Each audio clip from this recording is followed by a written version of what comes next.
everybody. My name is Jessica Benavides. I am the Motorsports Manager for FEL Motorsports. And my name is Sam Baker. I'm the Digital Marketing and Social Media Coordinator here at FEL Motorsports. And this is Track Talk, where we are having conversations with drivers coming into the 2023 SCCC and RCC seasons.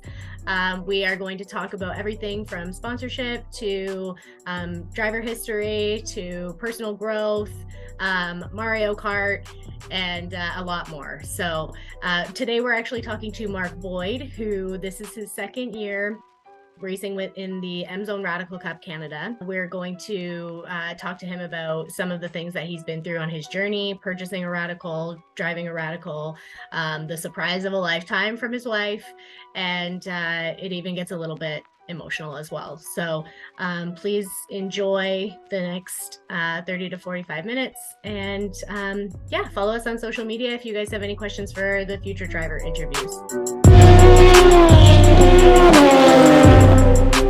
Let's just jump right in here. So Mark, what did you do during the off season? Anything I could do to stay sane. The summer is like really much like completely my busy season. The winter, everything kind of dies off for me. So obviously we're not racing. So I spent a little time down south, scuba diving, getting some sun. Spent a little time over in Dubai for work. Got to drive an F1 car around the Dubai Autodrome. So that was a wild experience. And then a lot of sim racing, a lot of sim racing, probably more than I should admit. Really? Yeah. Okay, first of all, did you see any sharks when you were scuba diving? Oh yeah. That's like all the time. Yeah. Was that in Mexico? Absolutely. There was. It was in. We were in Cozumel. So beautiful reef, and yeah, all kinds of sharks, and the life is amazing down there. Yeah. I feel like we jumped over. I got to drive an F1 car there. Yeah. So I was over in Dubai on business, and I was trying to find things to fill up my weekend. And the Dubai Autodrome has a bunch of. I mean, Dubai as a whole, you can pretty much do anything you want to do there. And at the Dubai Autodrome, they have an F1 car. I think it's a 2000. It was a Jaguar R1, and they had it there, and it was an opportunity to drive. They had a bunch of different vehicles, like driving experiences. So I figured, hey, why not? You know, when in Dubai, when am I ever going to get the chance to drive an F1 car, right? So I went there, and they kind of gave me the brief, and they're like, okay, do you have any experience driving at all? I said, yeah, you know, I track drive and I do some racing back home. They're like, okay, so what we're going to do is we're going to put you with our head instructor, and we're going to send you out to do some familiarization on the track. So we're going to put you out in something called a Radical SR3, and we're going to show you just kind of how to drive that car and learn how to drive on the track before you get in the car. So I'm like, all right, I kind of have to tell the guys, now. So I explained everything to them, and they're like, all right. So obviously it was a great opportunity to not only drive the Radical, kind of under the lights Friday night, around in the desert. It was kind of amazing. And then the F1 car was just, I mean, that's just another level, absolute another level, right? I mean, that thing was, it was probably like, it was such a rush that I don't remember a lot of it, right? Like, you're so focused on like the speed and like, oh, I can't wreck this thing, and trying to absorb it all, that after I kind of got out, the adrenaline was so high, I kind of walked away, and I'm like, I don't even remember it now. Like, I have to go back and look at the videos and go, oh, okay, yeah, that was awesome. Wow, that is actually amazing. That's really cool. Everyone always talks about the brakes. Like, when you step on the brakes in an F1 car, it's like, whoa. Yeah, everything is extreme, right? So everything was just that. I mean, you know, coming from the Radicals, which is an amazing car. I mean, honestly, you know, going from a street car to a Radical was like huge transition. Stepping literally back to back from going into the Radical into the F1 car, it's that same difference of going from a GT car to a Radical, right? I mean, it's everything is just pinpoint perfection, right? Like, it's like you turn, it turns, like it's on rails, as they say, right? I mean, everything was just, it did what you told it to do when you told it to do it. And it was, yeah, I mean, car way more than obviously my capabilities at the time. But yeah, just brakes, throttle, and the sound. Oh, the sound.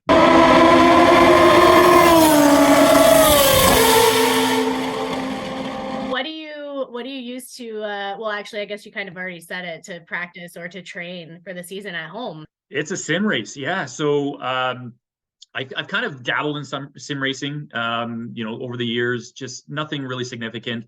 And then this year, I kind of really felt like I wanted to use it as a tool more so than just kind of entertainment. I wanted to use it as a tool to really grow and learn as a driver. So I kind of stepped up my sim rig game and started iRacing, so that I could get a little bit of experience, kind of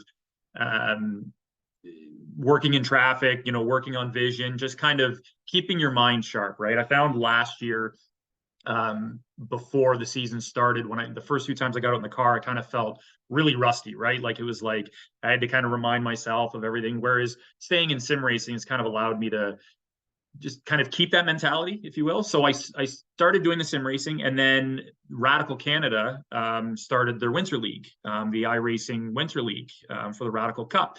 So I've been competing in that, every other Friday night. Again, trying to stay sharp and learn. A bit different in a Radical SR10 in a sim than it is in SR3, obviously. But it's like I said, I probably spend way too much time doing it.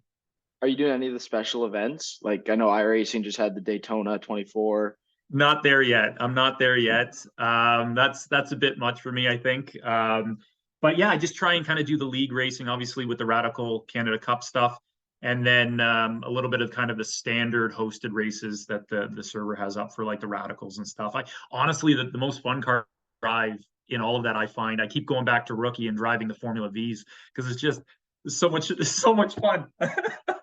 Do you find that it's like comparable? It's funny. I've had this conversation a couple times with people, right? Like there's a lot of talent in sim racing, like amazing talent in sim racing that I found. And I often talk about the transferability of that.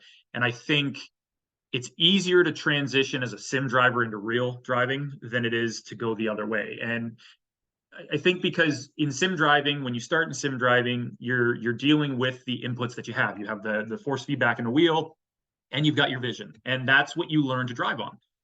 When you start driving in an actual car, in a race car on the track, you've got those two pieces. You got the feedback of the car, and you've got your vision, but you also have the feel underneath you of the car. You've got the sensation of speed. You've got the rotation of the vehicle underneath you in the seat. And when you go into racing in a sim, you lose that.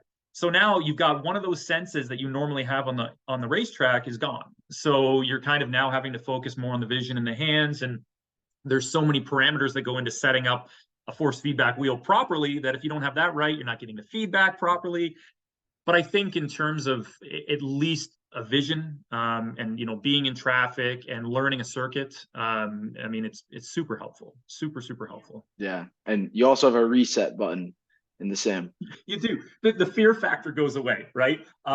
So the fear factor goes away. But what I found was really interesting when I started racing in the league, the Radical Canada League, is they're broadcasting. So they broadcast it through GSRC, and so people are watching on YouTube. So it's like the fear now becomes an embarrassment side of things, right? Like you don't want to mess up on camera on a global broadcast. So that fear changes from, oh, I'm going to crash the car and hurt myself, to, oh, I don't want to look like an idiot.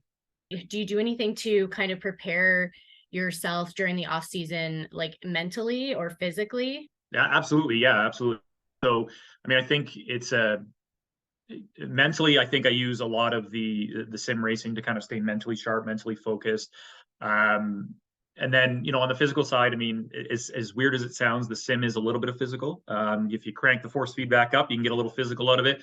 But then obviously it's staying in shape. Strength training, cardio. I've put a bigger focus on it this year than I probably have in past years, just because I remember what the first few sessions of last year, the beginning of the season, felt like, where it was like, okay, yeah, I haven't used these muscles in a while, or I'm not quite used to, just being in the car for the amount of time I'm being in it.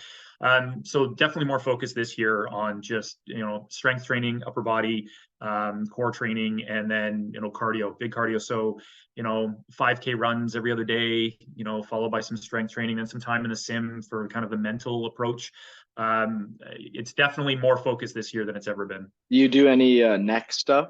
Because I know with the Radicals, you're taking a lot of G's.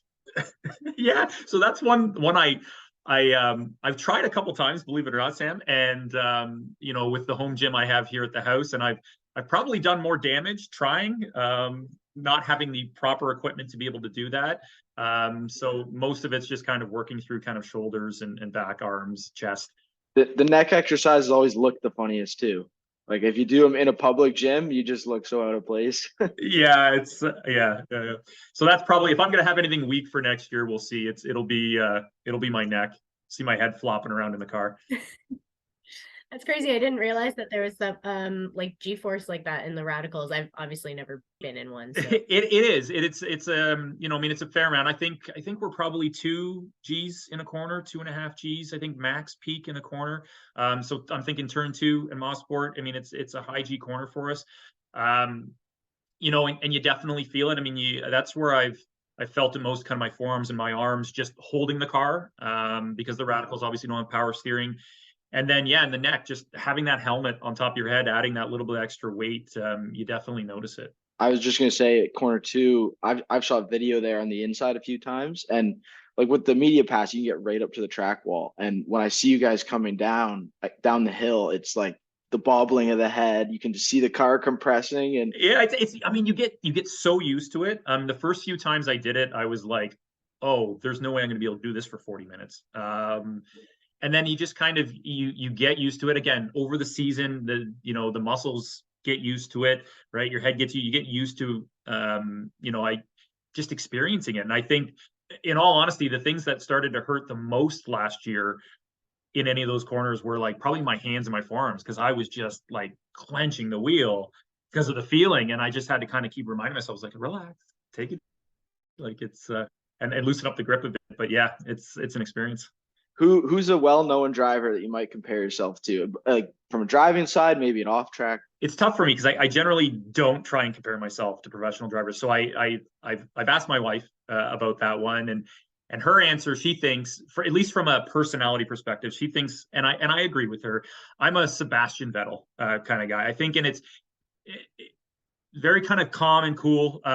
He has a very philanthropic approach. It's about betterment of the sport, about the caring about people. And I think as an individual, that's me. I mean, obviously I love the racing, I love the competition, but I mean the people come first, and the well-being and just the betterment of the sport, especially here in Canada with Canadian motorsports being up and down.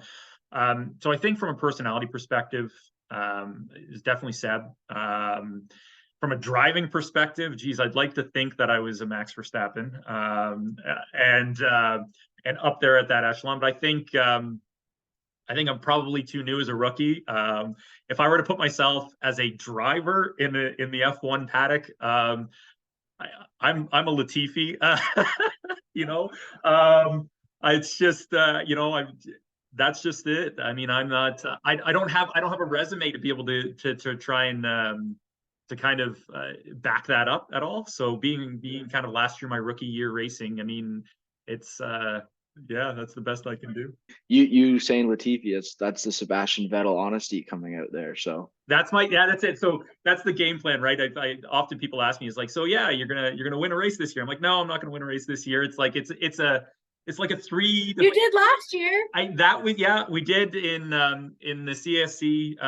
The final race at Celebration was great. I mean, ultimately my goal is, the bucket list goal for me is a podium in FEL. The talent is insane. So I'm not delusional. I know that I have a lot of work to do, last year being a rookie, this year kind of being my first full season going at it.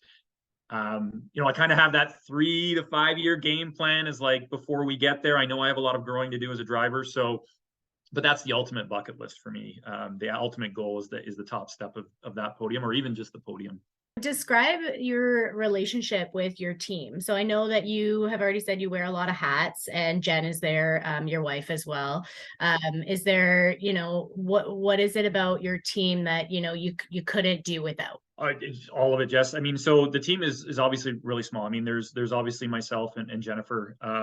We have Mark, Steve, and Chris, who are they wear many hats as well. They're all drivers as well in different series and in different formats of racing, whether it's time attack or regional or karting or something else. They've kind of got their own thing.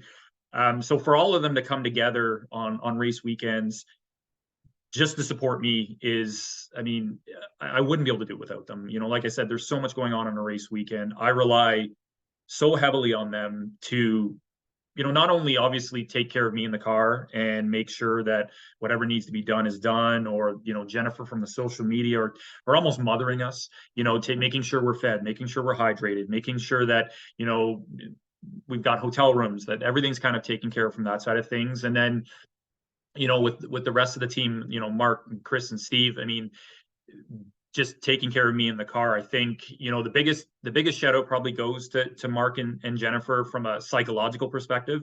I think in being you know, working on the car and working on the team is one thing, but I think being the counselors are probably the biggest thing. And, you know, I don't like making mistakes. I don't think anybody does, but I think I'm pretty hard on myself when it happens. And having them kind of in the paddock afterwards with the couch ready for the session to kind of bring me back to reality and you know, provide that coaching and that support and I think ultimately the belief. I mean, you know, telling me that it's capable and supporting what I'm trying to do and giving their time to really be there.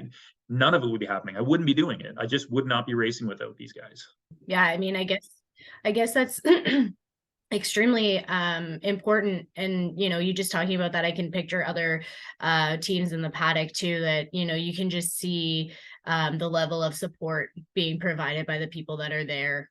We're gonna hop into the hot lap here, which is gonna be some rapid fire questions. So you keep them quick. If there's any that you want to dive into a bit more with your explanation, feel free. But yeah, if you go with it, I'm gonna start throwing them off. Hot lapping. All right. First one, do you prefer wet or dry races? Wet. Yeah, okay. I have to ask about that. Like, why wet? Okay. So last year we had a lot of wet races. I think one per weekend almost. And those were the races that I was most fearful of, was driving in the wet. But those were also the races I did the best in.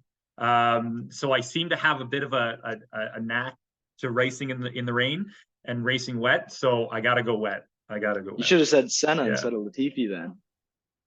That's what I've been told. I've been called Senna a few times in the paddock by a couple of guys just because of that, but I wasn't going to shoot that high just yet. What's most important to you, corner entry, apex, or exit? Entry. You get the entry right, the rest comes together. Bucket list track to drive. Ooh, Laguna Seca. Bucket list event to attend. F1 Monaco. Favorite Mario Kart character to play. Mario. You got to go with Mario. It's me, Mario. Keeping with the Mario Kart theme, if you could use one power up during a race, what would you use? The banana. Yeah, I don't like distractions in my mirror. Throwing bananas down corner 2? Yeah, deal with that. Okay, so getting into some more kind of personal stuff here. Who would you say is the most influential person in your life? Yeah, so this is an emotional one for me. So it's my little sister Danielle.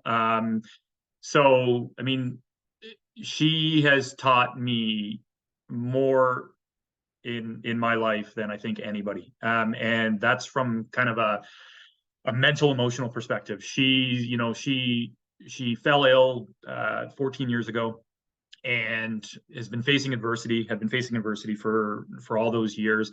And I really learned a lot about kind of strength and overcoming adversity and fighting through challenge from her, and not to mention the support.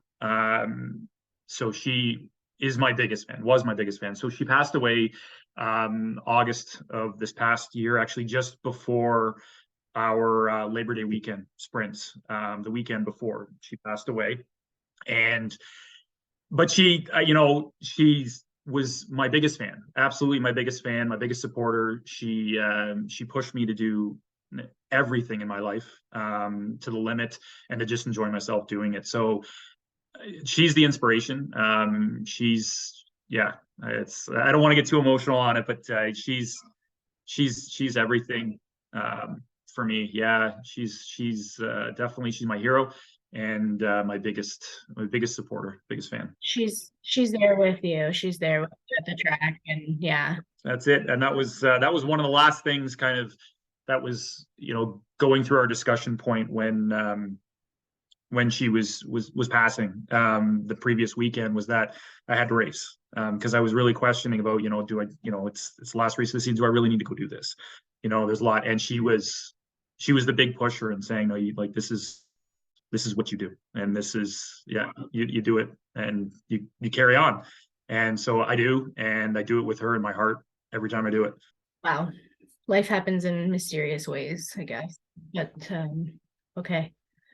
I don't even know how to. It's okay. Sorry, I didn't mean to bring down the mood, guys. I can answer something else. What is Jen's opinion about car racing? Love, hate. So she loves being at the track. She loves the action. She loves just the environment and knowing everybody and watching the race, and just for her it's her own little F1 Drive to Survive that she gets to watch kind of day in and day out. Then we're on the track, so I think she loves it from that perspective. she loves obviously supporting me do something that I enjoy. But then there's probably the hate side of things, which is the typical fear that I think any wife or mother or parent would ever have, which is, I mean, it's not the safest of sports that you can be playing. There's obviously risk that comes inherently with what we do, and so I think she'd probably much rather I enjoy doing something else, but she definitely has the love-hate with this. How about, did she ever help out with the car or anything? Is she picking up a rag after you come in from a session, or? Absolutely. So she is, she's in there. Everybody, it's a small team. Everybody pulls their weight, right? So she's not on the technical side of things, so she doesn't know the car that well, but she knows what needs to be done. So she's big on, making sure the car is presentable. And even things like tire pressures and the little things that we need to do around the car, fueling. I mean, she's all in for all of that. The only thing I can't get her to do is take a ride in it. She won't go that far. So, okay. Well, while we're on, speaking about Jen, you have to tell the story about how you registered for the season last year, because that's a fun one. I'll let you tell it. Yeah, for sure. So it was definitely a surprise for me, actually racing last year. So, I'll try and make it as quick as possible, but I wasn't sure if I was going to race last year. I had kind of gone through, got my license. I was going to do that as kind of a step approach.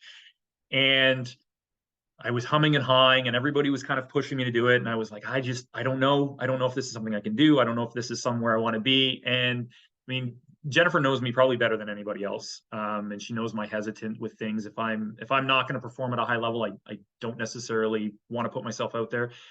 But she also knows if I'm pushed into doing something, I'll do it with everything I've got.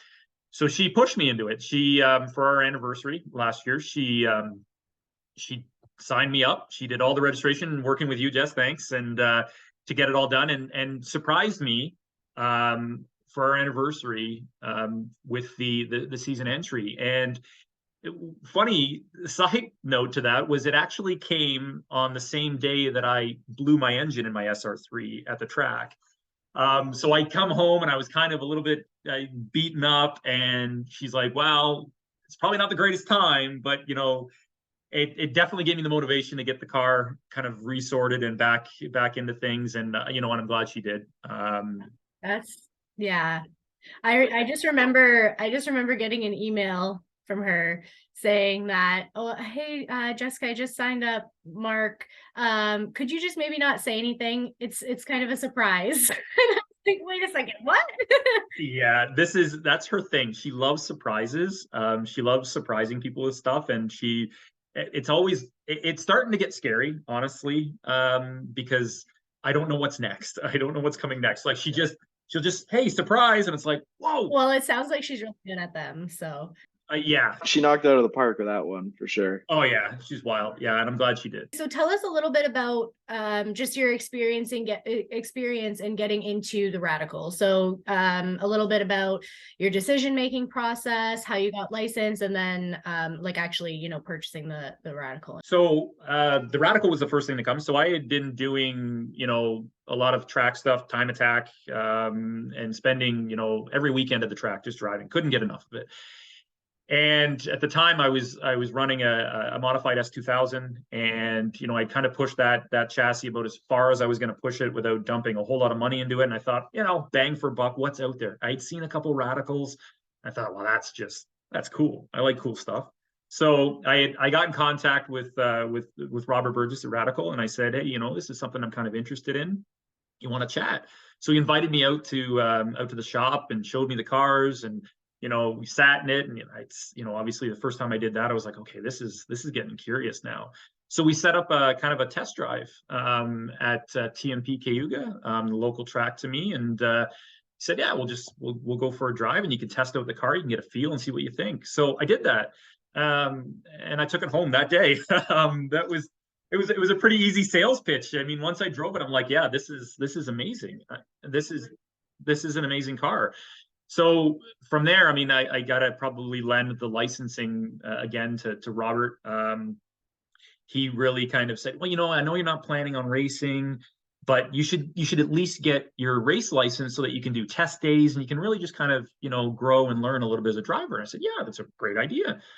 So I had the opportunity, obviously, to attend the FEL Motorsports, the academy, licensing academy last year, which was amazing, and to get my license. And then, you know, the next push came and it was like, hey, you know, you should try out some regional races and see what you think about racing. And at that time, I was like, I'm not going to race. This wasn't my intent. And then I did. And then I went out there and I had a great time, and I probably got bit by the bug. I was addicted. And it just kind of grew from there. Next thing I know, here I am, FEL, and just loving it. Year two, yeah, loving every minute of it. Yeah. So it was kind of an unexpected process. It was like, once you try it, it's like, okay, I guess I'm doing this now. And it all happened so quick, right? Ridiculous. Yeah. Like it's actually kind of weird to think about kind of the growth personally, obviously, in all of this is like, you know, what was it last year? I guess at this time, I wasn't even a licensed driver. I was just looking at, you know, going to the licensing and you know, trying to learn a bit more as a driver. And now we're looking at staring down the barrel of year two, and with these lofty goals and you know, so much invested and dedicated to it that I now can't look back and think about how I ever didn't do this and the years I've probably wasted not being able to. Do you have anything specific you're really working on improving going into next year? Maybe like racecraft or like smooth hands, that type of stuff. So I think I think naturally I've been told, and I tend to agree that I'm a smooth driver. I think I have smooth hands. I have very smooth inputs. I think that's my strength. I think racecraft, obviously, Sam, is huge. I mean, not being a race car driver, and used to spending most of my time on the track in competition solo, you know, working in traffic and understanding the psychology and just knowing your opponent and knowing where I can overtake, where I can't overtake, where am I slower, where am I going to be a victim to an overtake. So I think that entire racecraft is probably one of the largest things that I'm going to be working on. And yeah, and I think too, just like the growth of as a driver and just my, you know, getting more comfortable with the car. I think this year is going to be a little bit a step back in me because I went full commit and ordered a brand new car, and retired my Gen 2, and I've got a new car coming in hopefully next week. So obviously new chassis, so a little bit newer car to learn. So it's going to be another learning year, which is great with me. I love learning, but I think, yeah, you hit it nose, Sam. It's the racecraft. It's honestly just getting comfortable being out there and learning how to race. Yeah, and it all really comes from experience, right? Like iRacing is good to an extent, like it was with the online stuff, but again, you can't really trust the guy racing across the world versus the guy who's beside you on track, right? They're just two different things. Exactly right. The stakes aren't high enough, right? I mean, the guy, and that's what I found in sim racing is like, you don't have to face that guy in the paddock if you make a bad move or you take somebody out. And obviously the consequences aren't there either, right? You wreck a car, reset, go to another race. Whereas, on the track, it's going to cost you something, right? So I feel like I've heard drivers, who have been driving for years and years still say the same thing. It's just about building up the experience and, just building the craft, and each year is a new learning experience too. So it is. I mean, I can't say it enough. It's all about learning and just time in, seat time. Yeah. My coach always says to me, every time you get in the car, even if it's just a short test day of practice, if you don't try to learn something, you're doing it wrong. Absolutely. So I know you kind of hinted at it already, but with the podium thing, but one of the questions that we wanted to ask you is, do you have any specific goals this year? Would that podium be your only one, or? I don't know if a podium will be the goal this year. It'd be a great goal. That's like, I guess thinking in a business sense, that's a stretch goal. But I think, in terms of a goal, just a standard goal that I'm aiming for, it's the same goal I had last year, and that's to grow and learn. I think, learning's one thing. I think you're always learning. I think, much to what Sam said, get in the car, learn. But I think the most important thing will be to grow from that learning and to progress. So I think if I look at last year, from the first race to the last race of the season, there was growth. I was learning. I learned a lot. Not every race went well. And I didn't always get the position I wanted, or I didn't necessarily get the performance I wanted out of myself, but I learned something, and then I grew as a driver. And then if I look at the beginning and I look at the end, it's very clear that I grew as a driver, and that I learned, and that I progressed. And I think as long as I can maintain that this year and continue to grow and progress and see myself at the end of the year, better than I was at the beginning of the year, I'm happy with that as a goal. And then, throw a stretch goal in, and hey, let's stand on the top of the podium. Why not? I mean, but let's start with progress and growth. Yeah. I think also it helps you after you're done on the track, when you come back and, you actually, it helps with that. You said you're really hard on yourself, but I guess, you're telling yourself, I'm getting better, and I'm, progressing. And as long as that progression's there, it makes it a little bit easier to, when you make those mistakes. And absolutely. I mean, I need, like I said, that's why I need the team to tell me that stuff, to say, hey, to refocus it and say, hey, listen, you're looking at this race. Let's look at where we are overall in the season, and look at what you've done so far and where we're at. There's a lot of little victories there, a lot of learned practices, a lot of mistakes that we won't make again, and we've grown from that. And that's really it. And that works on and off the track. All right. If I can grow as a person every day, and I can learn something every day, and I can get better, I might not see it day to day as a victory, but if I can look back on a year and go, yep, you know what? I'm a better person. I'm a smarter person. I'm a more compassionate person at the end of a year, then the job's done. I mean, that's all you can ask for. Talking sponsorship. Do you have any sponsors on the car right now? No. Do you want any, or? Yeah, I mean, I would love it. I mean, like social media people out there, anybody's interested in sponsoring a car, hi. No, it's, so again, being so early into the season, or into my career, I guess you could say, it's again one of those things, much like the social media, much like the driving, sponsorship's a whole other side of it. It's like, okay, let's, right now we're funding it obviously independently, and that's what we got to do right now. But it's something I'm learning. I mean, I know what it takes, and I think it's definitely something we'll probably off track focus on, and we have focused on last year, focus on even more this year, is really the growth of our social media presence, because I think that's important, right? I mean, whether I'm right or wrong here, I kind of have this mindset that sponsorship comes to one of two things. It either comes to winning drivers who are really out there getting a lot of attention and it makes sense to a sponsor, or a large social media following, right? One of the two. You got to have one of the two. You either got to be really performing, or you have to really have a following. And right now we're kind of middle of the road with our team. So, we've got to work on growing both of these things to make it more attractive to sponsorship. And right now, it's not to say that I've gone out there and I haven't gotten it because we're not good enough. We just haven't really tried because we don't feel we're there yet, that I can offer enough to a sponsor to make it worth, value added for them and their business. Right. Yeah.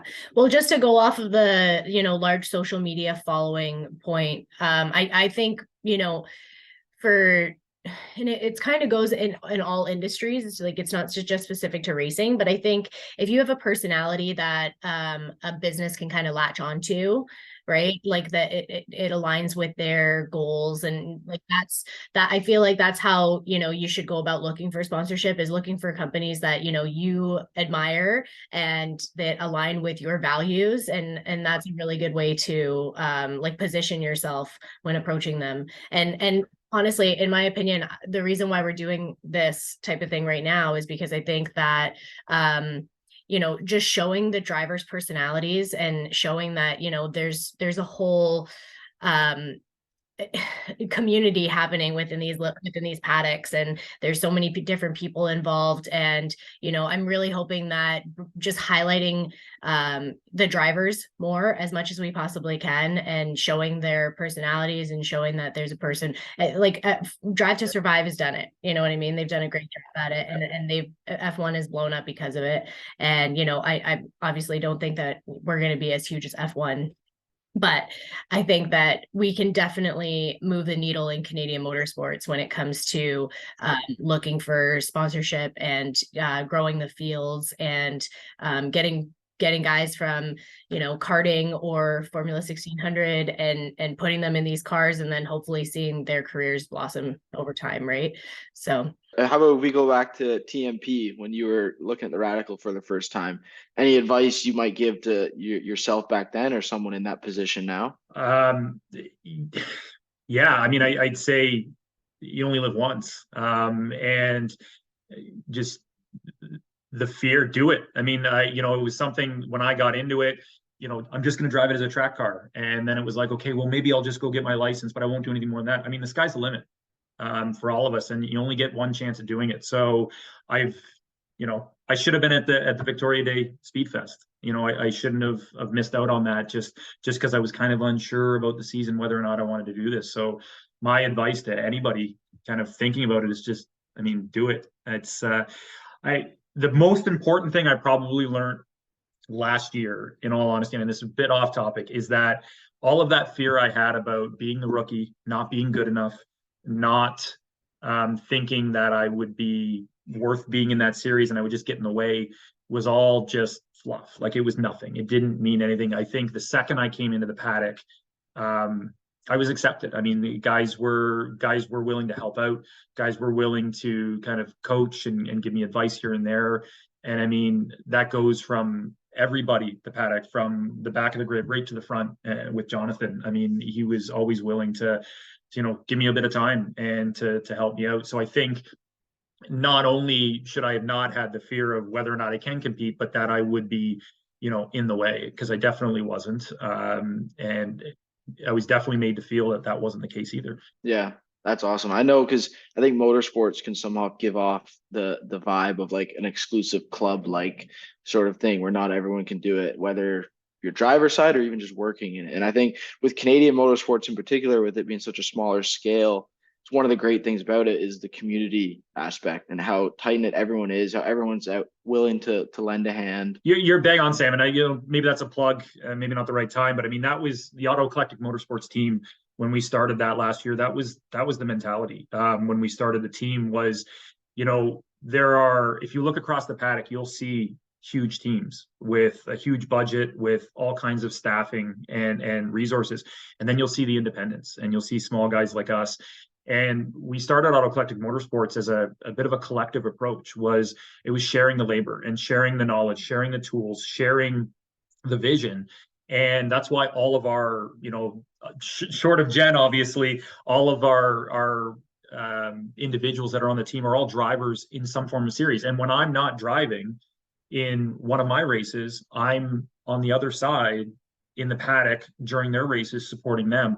And it's really a collective approach to everybody sharing the workload and that exact thing, because it's it's scary. It's scary to get into. I remember even the first time I went on the track, the first time I went to to Cayuga to go out and just do some open lapping, it was scary. It was like, am I going to get in the way? Am I going to be too slow? Are guys going to laugh at me? So really, as a team, we've tried to kind of build that approach right from, people that want to get their first day lapping to their first day racing.